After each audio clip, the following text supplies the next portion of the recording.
অবশেষে ভিক্টর দীপার পাশে দাঁড়িয়ে ভিডিওতে প্রমাণ দেখিয়ে ইরার আসল পরিচয় জানিয়ে ইরার মুখোশটা খুলে দিল। হ্যাঁ বন্ধুরা, আমরা এমনটাই দেখতে পাবো অনুরাগের ছোঁয়া ধারাবাহিকের আগামী পর্বগুলোতে।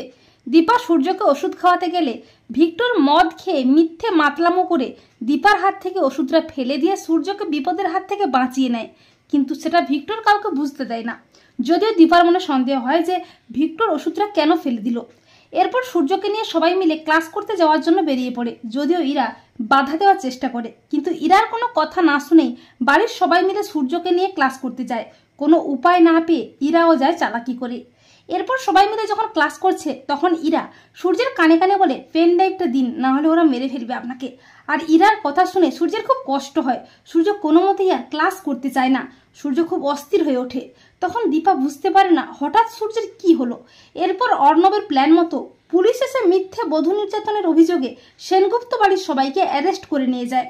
আর দীপা ইরা ও অর্ণবকে বলে, ওদের ছেড়ে দাও, কেন এত বড় ক্ষতিটা করলে আমাদের। তখন সন্ত্রাসী অর্ণব দীপাকে বলে, যদি তুমি এ বাড়ি থেকে চলে যাও সারা জীবনের জন্য তাহলে ওদের ছেড়ে দেব। তখন দীপা নিরুপায় হয়ে সেনগুপ্ত পরিবারের লোকজনদের মিথ্যে অপবাদ থেকে মুক্ত করতে বাড়ি ছেড়ে বেরিয়ে যায়।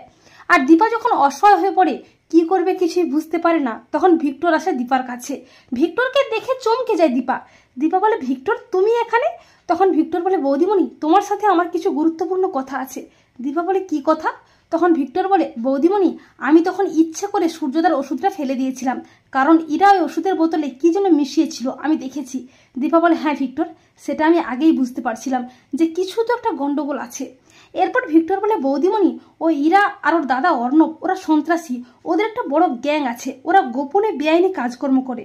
ওদের আসল উদ্দেশ্য সূর্যদার কাছ থেকে পেন ড্রাইভটা নেওয়া, কারণ ওই পেন ড্রাইভটাতে এমন কিছু জিনিস আছে যা পুলিশের হাতে গেলে ওরা ধরা পড়ে যাবে, ওদের বিপদ।